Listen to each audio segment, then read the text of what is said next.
Dice Warren Buffett que cuando uno no adelgaza no es por falta de conocimiento, porque todos sabemos que para adelgazar tenemos que comer menos y movernos más. De la misma forma, el desarrollo económico de una región tampoco es un secreto. Las cosas que funcionan, las ideas que funcionan, son conocidas, se han llevado a la práctica en muchos sitios. El problema es que llevarlas a la práctica requiere una cierta disciplina y convencimiento a lo largo de los años. Esa disciplina y convencimiento se puede detectar en la Comunidad de Madrid y hoy vamos a hablar con el director general de Economía de la Comunidad de Madrid, Juan Manuel López Zafra, sobre cuáles son las ideas que permiten que Madrid se haya desarrollado económicamente a un ritmo superior que el resto de España. Empezamos. Hola a todos, buenos días, buenas tardes, según nos estéis escuchando. Hoy estamos con Juan Manuel López Zafra. Juan Manuel, ¿cómo estás? Hola, buenos días. Encantado de saludarte, Gustavo. Director General de Economía de la Comunidad de Madrid, profesor de la Complutense en excedencia. Queremos hablar sobre el éxito económico de la Comunidad de Madrid.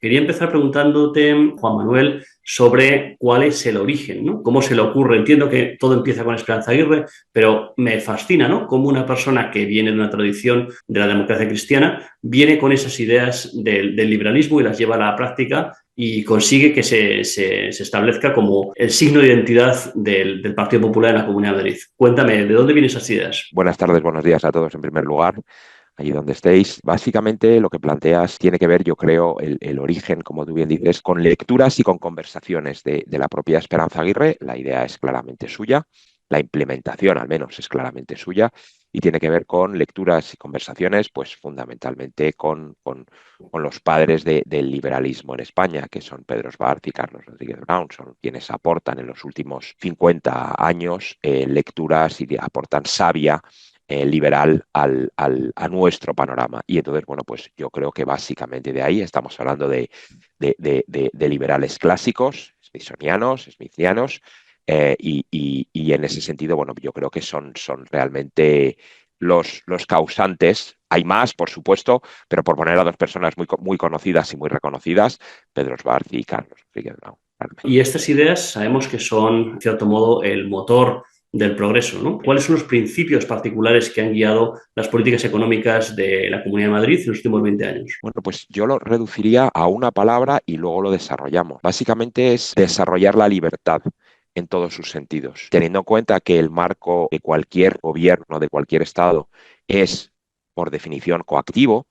Hay diferentes niveles de coacción. Y lo que se busca aquí es, dentro de un orden que es el que fundamentalmente la sociedad exige, tenemos que tener en cuenta que las políticas se hacen para vivir en sociedad y que se puede orientar a la sociedad, pero también la sociedad orienta claramente al político. Bueno, pues en ese entorno lo que se persigue es mejorar la libertad respecto de un marco muy determinado, que es el marco que proviene de la dictadura, claramente, un marco de restricción social, un marco económicamente socialista, un marco de, insisto, de restricción, y lo que se hace es, a partir del desarrollo democrático, pues empezar a mejorar, por un lado, libertades sociales y, por otro lado, libertad económica. La libertad económica no llega realmente dentro del orden en el que estamos hablando, no llega a desarrollarse hasta que Esperanza Aguirre toma el poder y empieza a bajar impuestos básicamente a partir del año 93.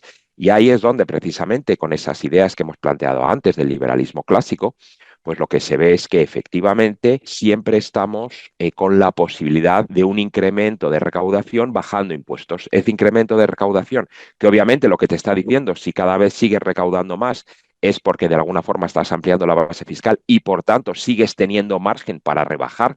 No has alcanzado tu óptimo fiscal porque si cada vez recaudas más, aunque proporcionalmente pueda ser algo menos, significa que te queda margen para llegar a ese tope de la curva de Laffer, a ese máximo de la curva de Laffer, pues lo que te permite es, y esa es la segunda parte que tiene que ver con la libertad, mejorar las aportaciones públicas o las aportaciones del gobierno, en este caso regional, a los servicios sociales, que es algo que exige la ciudadanía.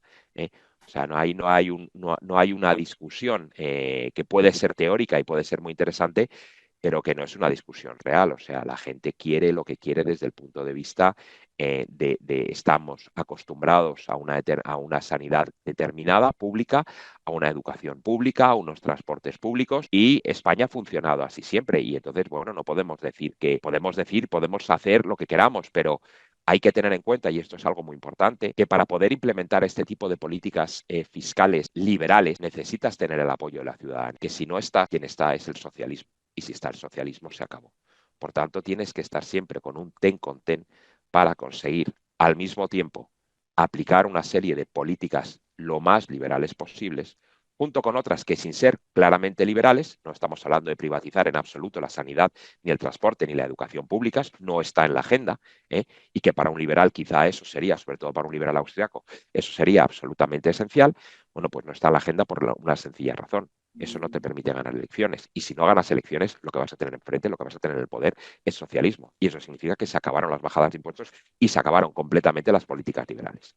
O sea que ahí hay que tener en cuenta precisamente que es una discusión teórica que se acaba muy rápidamente cuando la llevas a la práctica.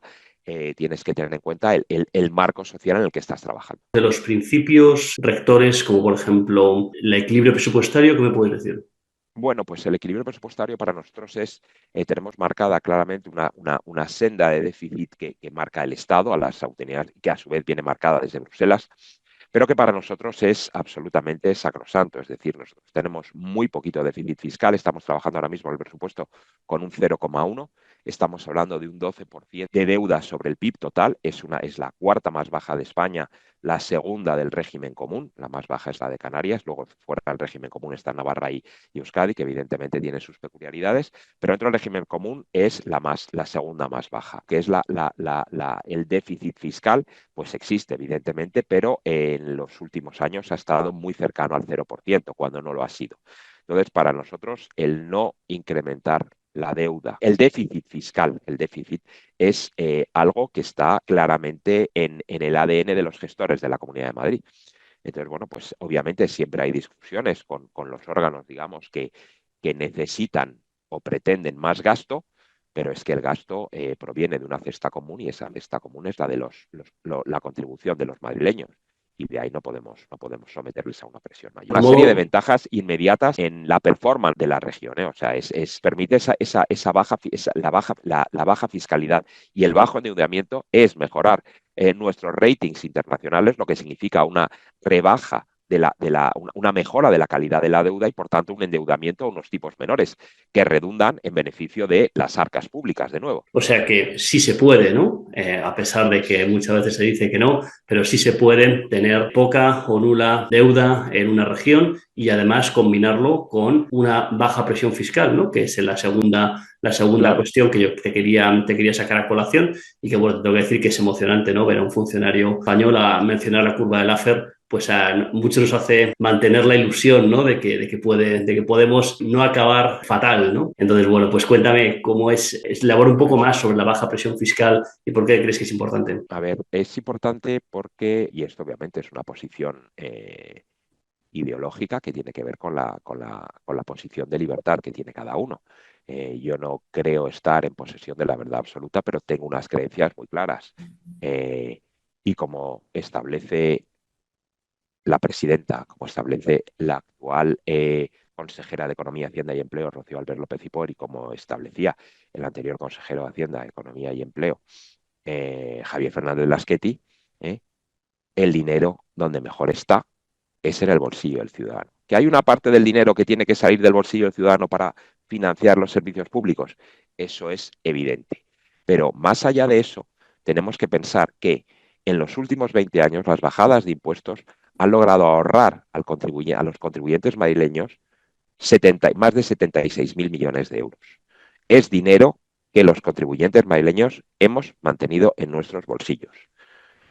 En los últimos 5 años, desde 2019, son más de 26.300 millones de ahorro fiscal para los madrileños. Hay que tener en cuenta que nosotros no podemos actuar sobre la fiscalidad empresarial, no tenemos capacidad. En las comunidades autónomas solamente hay dos que tengan esa capacidad, que son Navarra y el País Vasco. Las demás tenemos que actuar sobre el ciudadano. Entonces, nosotros no tenemos impuestos propios, ninguno. Eso recauda en Madrid. No, es que recaudaban poco. Bueno, pues si recaudan poco, ¿por qué los tienen las demás? Y si recaudan poco, ¿para qué están? No, es que siempre suman. Bueno, pues entonces nosotros decidimos no sumar por esa vía. Pero recaudasen poco o no, que no recaudaban tampoco, lo que estás mandando es un mensaje muy claro a las empresas donde ahí y a los ciudadanos, porque ahí sí las puedes incidir, ahí sí puedes incidir con una tasa específica a una actividad.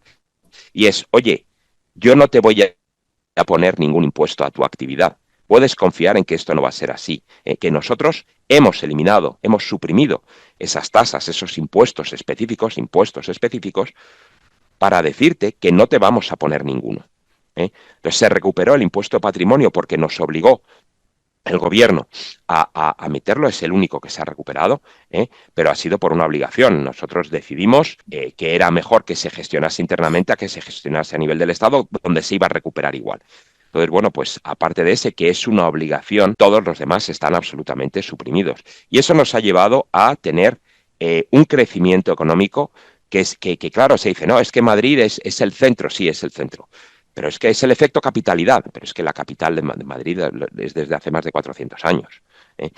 Es que nosotros lideramos el porcentaje del PIB nacional desde el año 2017, no desde antes. Hasta antes nunca habíamos liderado el PIB nacional. Ahora somos ya el 19,6%.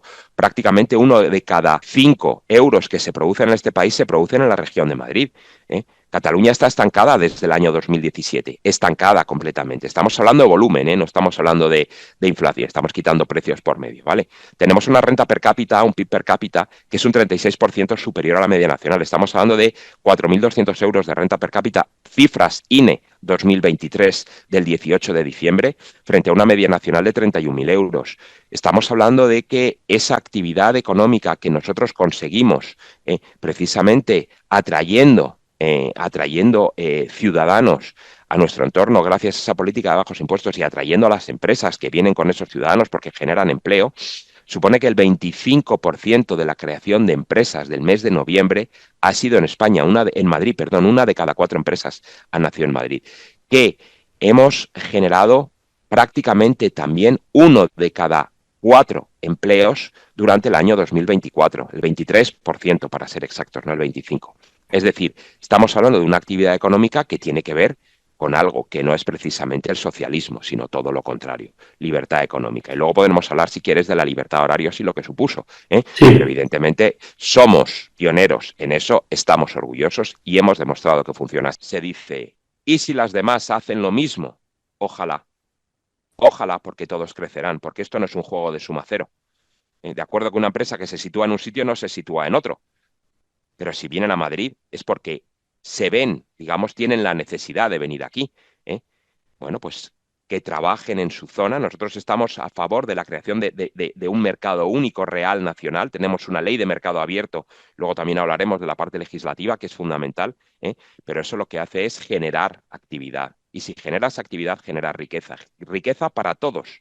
Porque el mejor subsidio de desempleo es el que no existe, es la creación de empleo, gente trabajando en lo que quiere, cuando quiere y con unos salarios que son acordes con su formación. Una de las cosas que se han dicho mucho es que cuando se permite que haya libertad de horarios, eso impacta más en las grandes superficies y le va a la contra a la pequeña y mediana empresa, ¿no? Pero bueno, la Comunidad de Madrid lleva tiempo con esto y de la libertad de horarios y quería preguntarte un poco cómo lo analizas tú, cómo lo consideras. ¿Cuándo has hecho la última compra online, Gustavo? Ayer, ¿A qué hora? tarde. Tarde es después de las 8 de la Sí, tarde. sí, sí, sí. O sea que la tienda en la que estabas comprando estaba abierta. El Así es. comercio online en el año 2012 era aproximadamente el 0,6%. Del total de la cifra de comercio de la Comunidad de Madrid. En el año 2021, la última cifra que tenemos, era 10 veces más, prácticamente no, era el 7% de la actividad comercial. En el año 2024 posiblemente esté en el entorno del 10-12%. La principal característica que tiene el comercio online es que no tiene horarios. Tú entras en Amazon o entras en AliExpress o entras en Bershka o entras en Zara, en Inditex, en cualquier comercio tradicional o no, agregador o no, online, y entras cuando te da la gana. Es decir, el problema no es la libertad de horarios. El problema es no ser consciente de por dónde van los tiros. ¿Qué significa la libertad de horarios para la comunidad? La libertad de horarios comerciales de comercios físicos en la Comunidad de Madrid, porque la libertad de horario comercial, o sea, existe, punto. No vamos a entrar en esa discusión. Existe en todo el mundo, esté restringida la venta física en domingo o no. No quieres ir a una tienda en París el domingo y haces el pedido online, porque en domingo está cerrado París. Quieres una hamburguesa y la pides online, no tienes que ir al comercio, esté abierto o esté cerrado. Punto, es así de sencillo. Entonces, libertad de horario existe. ¿Qué ocurre desde el punto de vista del horario físico en Madrid? Pues que en 2012 efectivamente se liberaliza completamente. Hasta ese momento teníamos lo que siguen teniendo otras comunidades autónomas, que es las zonas de especial interés, las zonas turísticas, es decir, las excepciones a la regla. Todo el mundo quiere su excepción a su regla. No, es que yo lo que quiero es que yo quiero abrir los domingos, pero solo yo. No, perdón, aquí que habrá quien quiera. Obviamente, en un polígono industrial que trabaja de lunes a viernes, pues los restaurantes quizá no tenga mucho sentido que hablan en fin de semana, pero lo deciden ellos. Las tiendas que pueda haber en ese polígono deciden ellas si abren o no. Pero en el centro de Madrid, ¿quién soy yo para decirle a un comerciante si abre o no abre? Yo lo único que puedo hacer al decirle si no abre es impedir su actividad, la suya y la de los que están al lado, que a lo mejor sí les interesa. Y eso supone que estoy impidiendo actividad económica y estoy impidiendo empleo. Me dice, no, es que las pequeñas tiendas, las tiendas familiares tienen problemas para conciliar. Bueno, pues es cierto que han tenido problemas para conciliar, pero se han dado facilidades para que así fuese. Y por otro lado, el empleo, entre 2012 y 2019, el estudio que tenemos, aunque abarca 10 años, el empleo lo vimos hasta 2019 por razones obvias de pandemia, creció un 6,7%, fundamentalmente en el entorno del sector del 3 a 99 empleados, ¿vale? Es decir, entre las pequeñas, no las micro, pero sí entre las pequeñas. De acuerdo con los datos de la EPA, en ese mismo periodo el empleo creció en Madrid un 13,4% frente al 5,7% nacional. Es decir, ¿es la libertad de horarios un factor determinante de ese crecimiento de empleo? Sí, sin duda, sin absolutamente ninguna duda. ¿Es un factor determinante ese crecimiento de esa libertad de horarios, del crecimiento turístico que ha tenido Madrid? Sí, sin duda. Madrid está compitiendo en las grandes ligas, y en las grandes ligas, París, Berlín, Nueva York, en muchos sitios la libertad de horario no existe, salvo en excepciones, por supuesto, tasadas, donde ahí sí les gusta la libertad de horarios. Entonces, oye, pues si tú puedes venir a Madrid a comprar, hombre, es que la gente no viene solo a comprar, digo, ya no viene solo a comprar, menos mal, tenemos teatros, tenemos cines, tenemos museos, pero también puede querer venir a comprar, puede querer o aprovechar, porque se lo vamos a impedir, a la persona comprar y al vendedor vender. Y nuevamente es una cuestión ideológica, correcto, que tiene que ver con la idea de libertad, correcto, pero que se sustenta con resultados prácticos reales. Es decir, estos son políticas que se comprueban que funcionan. No es simplemente, oye, yo creo que si hago que todo el mundo pague más impuestos, pues voy a tener mejores servicios sociales. Si la gente paga más impuestos, voy a tener los servicios públicos. Hombre, pues hemos tenido problemas con la DANA en California, que es donde más impuestos pagan de todo Estados Unidos. Están con unos problemas terribles en Palisades y en todo lo que es la zona de Los Ángeles por los incendios, con problemas claros de servicios públicos como los bomberos en ese caso. Entonces, bueno, pues no es todo o nada o todo. Hay que saber matizar. Una de las cosas que más se escuchan cada vez que hay algún problema social es, o que se dice la gente en la calle, ¿no? Es que esto el Estado o el ayuntamiento debería regularlo, ¿no? Esto debería tener una regulación para que no subiera este precio, para que no pasara esto, para que no hubiera estos abusos por parte de tal. Y sin embargo, la Comunidad de Madrid, y en parte esa es una parte importante de tu trabajo, según creo, lucha contra la hiperregulación, ¿no? Cuéntame cuál es el sustrato ideológico y los datos empíricos de esta pelea contra la hiperregulación. Se dice que, y estamos hartos de escucharlo estos meses, Estados Unidos innova, China copia, ya no es así, pero China copia y Europa regula. Europa es el gran regulador y dentro de Europa España es uno de los grandes reguladores. Vivimos en sociedad y tiene que haber normas, obviamente. Normas fiscales, normas cívicas, normas de todo tipo. Bien, estamos de acuerdo. Pero una cosa es que haya normas y otra es que nos pasemos. Es decir, ¿por qué si yo quiero poner unas placas fotovoltaicas para generación de electricidad en mi casa, aprovechando las horas de insolación, tengo que pedir una licencia de obra menor y no puedo decir, oye, que esto es para mí y hacer una declaración responsable? Pues ese tipo de cuestiones son las que nos llevan a nosotros a precisamente luchar contra la hiperregulación.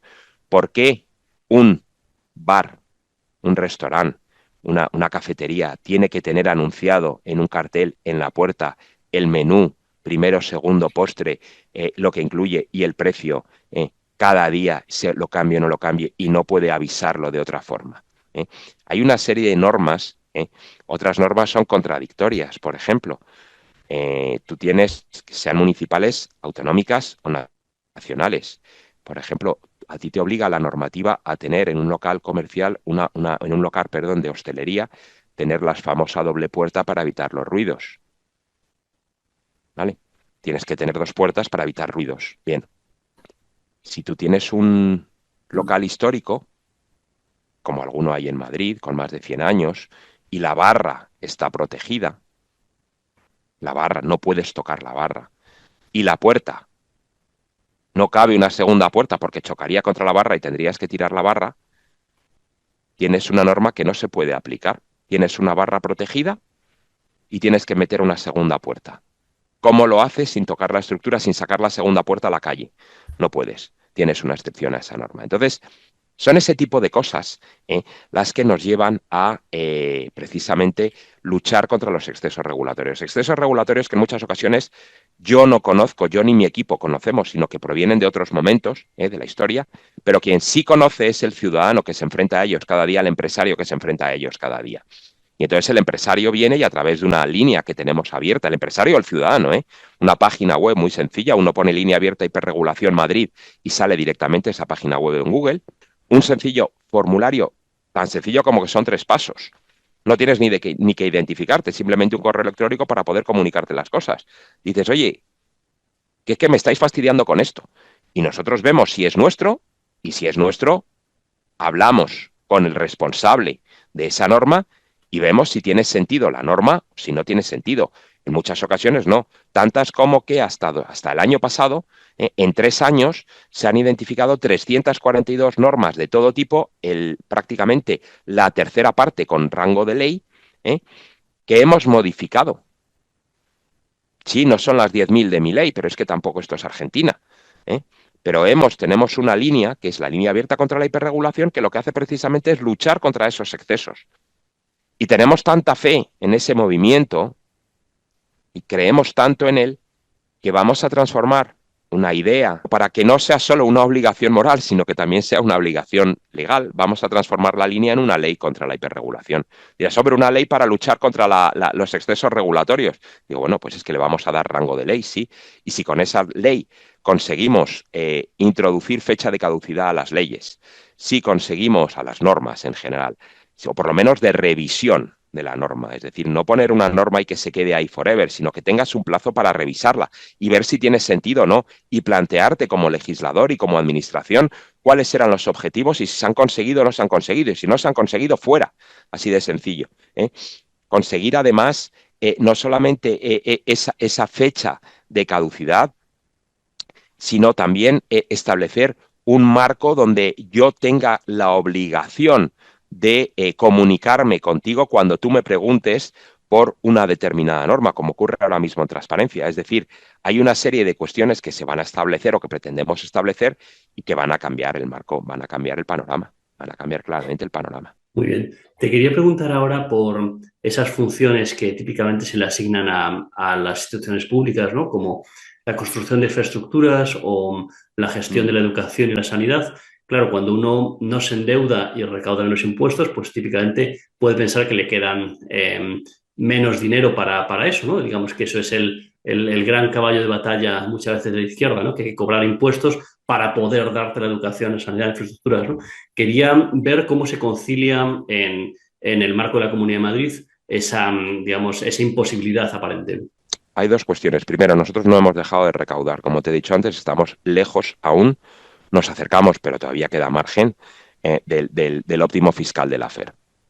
Es decir, cada bajada de impuestos de todos ha supuesto un incremento de la recaudación. Porque todas cosas atraes empresas, o sea, atraes actividad económica, generas actividad y se amplía la base. O sea, tú no puedes bajar impuestos si no amplías la base porque tienes un presupuesto que no es pequeño. Nuestro presupuesto está en el entorno de los 28.000 millones de euros. No es un presupuesto pequeño. El 90%, 95% es a lo que denominamos políticas sociales clásicas, terminología que es de la izquierda, pero que todo el mundo entiende. ¿Y eso qué es? Sanidad, educación y servicios sociales, básicamente. Entonces, de esa forma, nosotros logramos tener un sistema educativo que está entre los punteros de España, en PISA. Entonces, bueno, pues no es un mal sistema educativo, donde el bilingüismo es una realidad.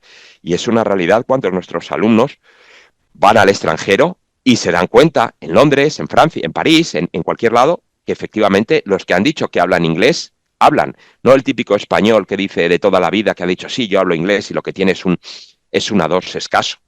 No, gente que estamos hablando de B2, C1 o B2 avanzados, gente con buen nivel de inglés. El bilingüismo funciona. Hospitales públicos que están a la vanguardia, y que siempre se puede decir, sí, ya, pero es que los hospitales públicos son carísimos. Y bueno, pues hagamos el cálculo global. Yo no voy a entrar en la discusión, porque es una discusión que no quiero tener, de que qué es mejor. Yo tengo mi idea de qué es mejor, pero defiendo que efectivamente la Comunidad de Madrid plantee el sistema público en una colaboración público-privada, por otro lado. O sea, nosotros tenemos hospitales 100% públicos y hospitales públicos bajo gestión privada, ¿vale? Que funcionan bien, ¿de acuerdo? Y funcionan tan bien como que tenemos las menores listas de espera quirúrgica y no quirúrgica de España. Coño, vamos a ver, si las cosas fuesen mal, tú tienes dos opciones, oye, o meter más dinero o incrementar las colas. O sea, es el sistema de toda la vida. Dice, no, aquí no suben los precios, aquí lo que sube es el tiempo hasta que tienes disponible algo. ¿Por qué no hay oferta? Pues porque los precios, o sea, si tú limitas, al final no hay oferta. Estocolmo, como gran ejemplo de las políticas de intervención del mercado de alquiler, pues para conseguir una casa tienes una espera de 10 a 12 años. Coño, pues sí, no suben los precios, lo que pasa es que no hay oferta. Entonces, bueno, pues al final la intervención tiene problemas. Nosotros intervenimos, claro que intervenimos, estamos trabajando en sanidad pública, eso es una intervención. Tenemos colegios públicos, muchísimos. Eso es intervenir el mercado, ya lo sé, pero insisto en lo de antes. Intervenimos porque hay una tradición que no puedes, que es muy difícil cambiar. Entonces, dices, hombre, no puedes hacerlo todo de golpe, pero llevas 20 años para lograrlo. Dice, bueno, llevo 20 años y posiblemente pasen otros 20.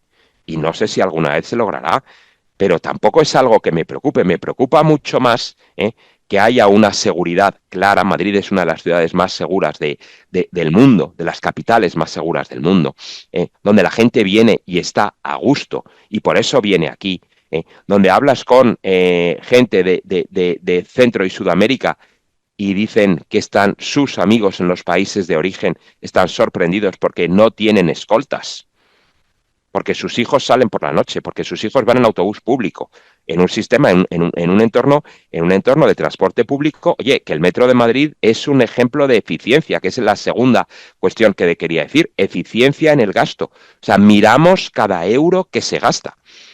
La ampliación el Metro de Madrid en el año 95 tenía 114 kilómetros. Hoy tiene 293. Las ampliaciones que se hicieron hasta el año 2007, el coste por milla, que es un estudio inglés el que estoy utilizando, el coste por milla de la ampliación de ese metro fue de 90, siempre el mismo, siempre en euros de 2024, todas las cifras que te voy a dar, ¿de acuerdo? O sea, da igual cuando se hiciese la ampliación, son euros de 2024, lo entenderán perfectamente nuestros oyentes. Las ampliaciones hasta 2007, 95 millones por milla construida. Washington, 270 millones. Seattle, 515 millones. Londres, 720 millones. Nueva York, 3.100 millones. Coño. La misma milla en los mismos sitios, bueno, sitios distintos, de acuerdo, pero es que estamos hablando de Washington, estamos hablando de Seattle, estamos hablando de Londres, estamos hablando de Nueva York y estamos hablando de Madrid. Estamos hablando de unas reducciones de costes absolutamente brutales. ¿Por qué? Porque, entre otras cosas, se adoptó una legislación, se adaptó la legislación para que los impactos fuesen, para que fuese rápido. Aquí hay una cuestión que está clara, el tiempo es oro. Cuanto menos tardes en hacerlo, mejor. Cuanto más tiempo puede... Aquí el metro, cuando se mete una tuneladora, está 24 horas trabajando. 24 horas. Coño, eso no se hace en ningún otro lugar del mundo. Eso te reduce los costes en 3 turnos. Ojo, que no es solo la tuneladora, que hay un montón de gente trabajando. Que eso no se ve, pero eso se consigue. Y entonces, bueno, pues si tienes una eficiencia tan importante en el gasto público, pues lo que consigues es... ¿La eficiencia es del 100%? Obviamente no, yo no me hago trampas al solitario. Pero sí te digo que miramos cada euro que gastamos. Cada euro, lo digo totalmente en serio, o sea, no es baladí, no se va por partidas de 1.000.000 euros el 1.000.000 euros, no, se va por partidas, o sea, 6.000 euros son 6.000 euros que están aquí y no están allí, punto. ¿Dónde los tengo mejor? Y es así como funciona, no puede funcionar de otra forma, mirando cada euro, siendo eficientes en el gasto y buscando la mayor atracción posible al capital y al ahorro. Te quería preguntar ahora por las críticas que se realizan al modelo económico de Madrid. Ya hemos hablado un poco del centralismo, también has comentado algo sobre una cosa que se dice mucho, la mala calidad de sanidad y la educación, que se Oye, que tenemos la producen mayor unas... tenemos la mayor esperanza de vida de Europa, por regiones, la mayor esperanza de vida. Algo tendrá que ver la sanidad, no solamente nuestros hábitos saludables, que no son distintos de los castellano-manchegos o de los catalanes o de los murcianos o de los parisinos. Digo yo, hombre, de los parisinos quizá un poco, tomamos más aceite y menos mantequilla, pero vamos, eso nos pasa en toda España.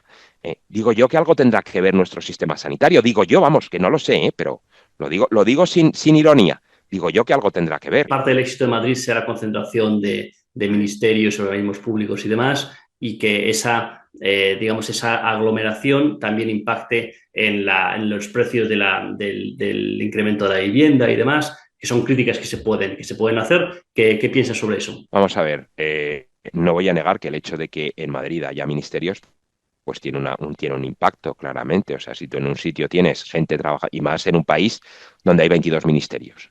Nosotros tenemos 9 consejerías, pero el gobierno de España tiene 22 ministerios. Que nadie le obliga a tener 22, Podía tener a lo mejor 9, podía tener menos y menos funcionarios y menos asistentes en Moncloa, etcétera, etcétera. Pero nosotros no creamos ese empleo, nosotros lo crea el gobierno y él sabrá por qué. Entonces, yo no voy a decir que eso no tenga impacto. Lo que digo es que, insisto, la capital, los ministerios y el gobierno siempre ha estado aquí desde que Madrid es capital, más de 400 años, ¿vale? Y la actividad económica no estaba toda aquí. No estaba toda aquí. ¿Qué es lo que ocurre? Que en los últimos años ha mejorado. Las críticas al modelo de Madrid existen, claro que existen, no las voy a negar. Todos los días las hace el gobierno de España. Básicamente tienen que ver con algo y es que funciona. Funciona nuestro modelo y no funciona el suyo. Entonces, si algo funciona, tienes que criticarlo. La ministra de Sanidad, ex portavoz de Más Madrid en la Asamblea de Madrid, compañera en el Parlamento de España de Íñigo Errejón, entre otros, que también estaba aquí en la Comunidad de Madrid, bueno, pues se pasa el día diciendo que nuestra sanidad no funciona. Oye, vuelvo a insistir en lo de antes. Tenemos la mayor esperanza de vida de Europa, una de las mayores, la segunda mayor del mundo detrás de Japón. Tenemos la menor cantidad de gente esperando, de colas en el sistema sanitario, tanto en atención primaria como en quirúrgica. El precio de la vivienda, es cierto, el precio de la vivienda es elevado en Madrid. Es elevado en Madrid, es elevadísimo en París, en Londres, en Dublín.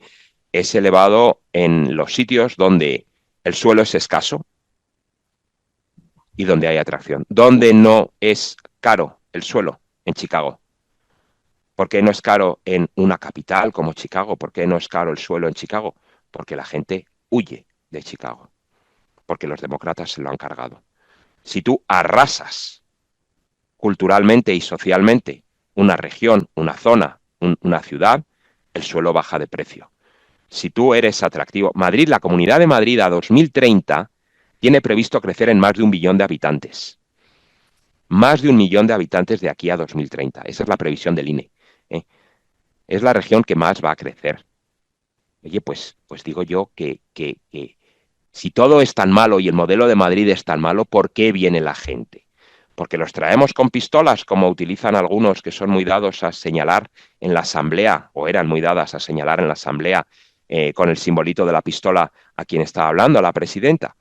La mafia, prácticas mafiosas, prácticas de amenazas. No, nosotros no hacemos ese tipo de prácticas.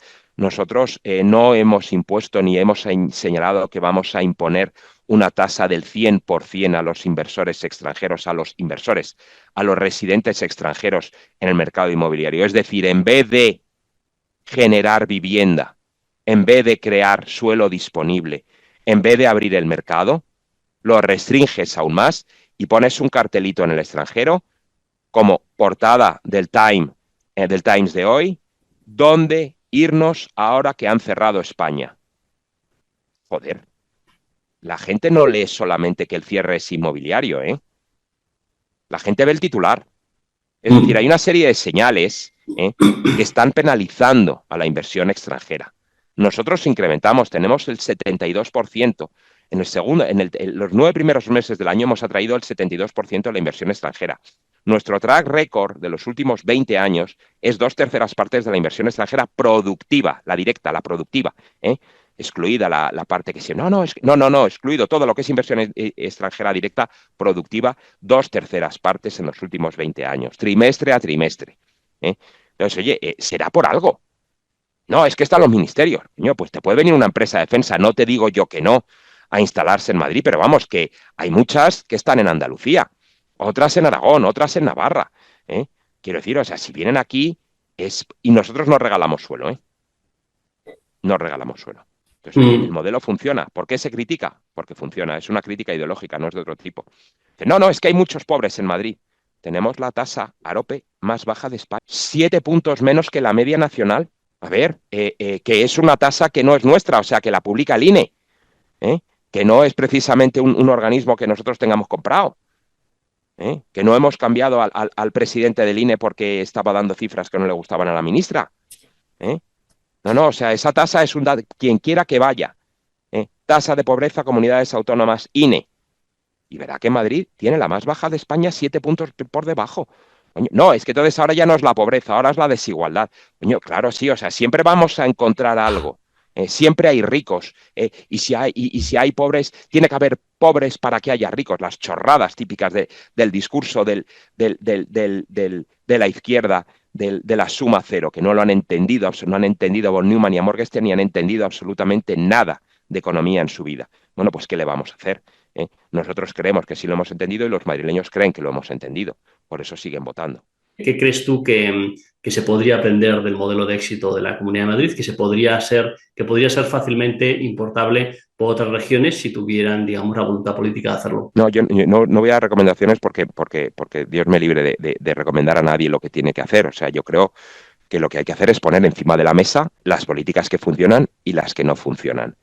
¿Funciona el control de precios? Bueno, pues hay un estudio creo que recordar que es ESADE, que se lo he pasado yo el otro día al ministro Bolaños, que por supuesto no ha hecho ni caso, donde se ve que las políticas de control de precios en Barcelona, en Cataluña, que llevan en vigor desde el año 20, no están funcionando, están restringiendo la demanda. Solo hay que ir a los portales inmobiliarios para comprobar cómo cada nuevo derecho que te crea cada nueva ley, derecho, por supuesto, para el que no paga, derecho para el ocupa, derecho pervertir la libertad, la seguridad jurídica del propietario, luchar contra la propiedad privada. Eso es el gran mal de este país, luchar contra la propiedad privada, no respetarla. Bueno, pues cada lucha contra la propiedad privada lo que hace es restringir el derecho de todos y restringir la oferta. Entonces, yo compruebo que nuestra apertura comercial ha funcionado y ha creado empleo. Yo compruebo que la existencia de sistemas de transporte alternativos al taxi han hecho que el taxi esté en el mejor momento de su historia. El taxi con las VTCs, solo el taxi, el mes de diciembre yo creo que habrá recaudado más que en diciembre anterior, que fue récord absoluto. Bueno, pues hay espacio, ¿no? Hay espacio. Hay que tener en cuenta que desde hace más de, si no recuerdo, la última ampliación de licencias en Madrid fue con Enrique Tierno Galván, de licencias de taxi, ¿eh?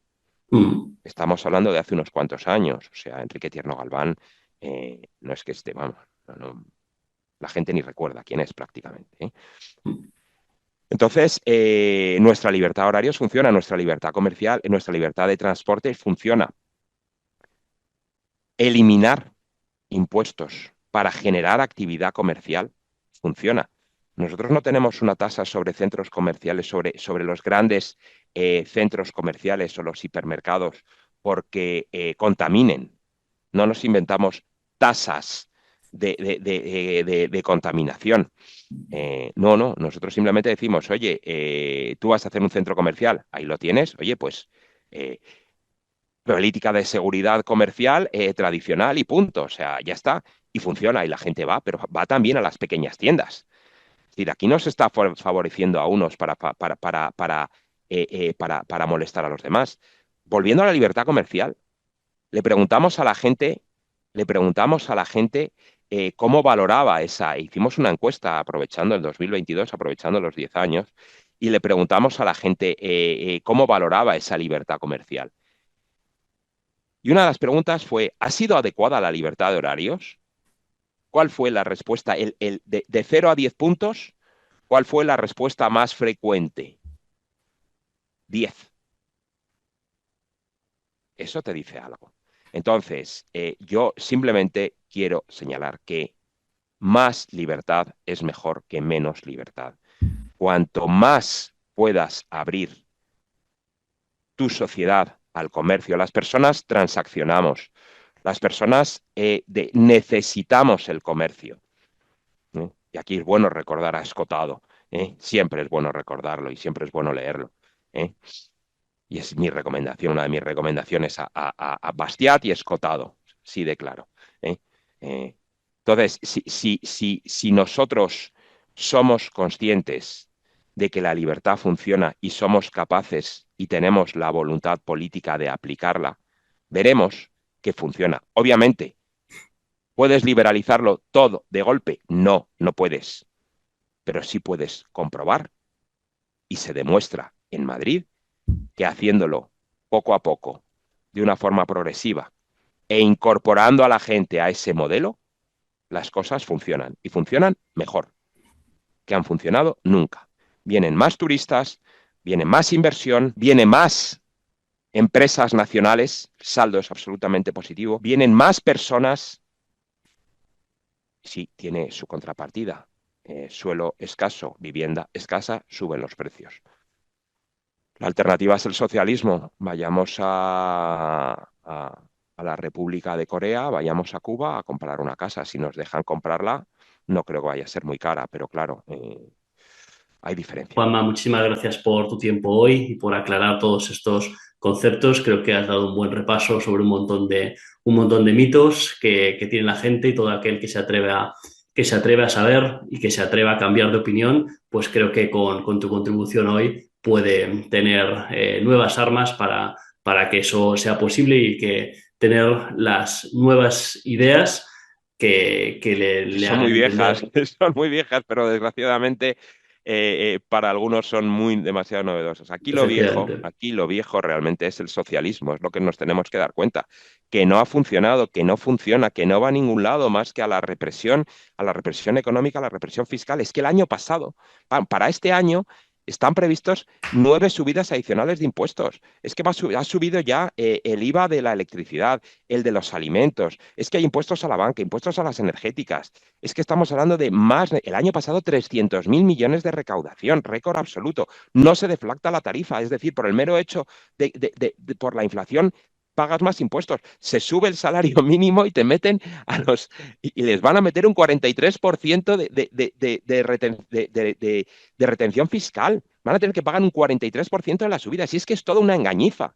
Es que el socialismo no hace más que engañar a las personas, crearles necesidades y resolvérselas de forma falsa, porque no las resuelve de forma real.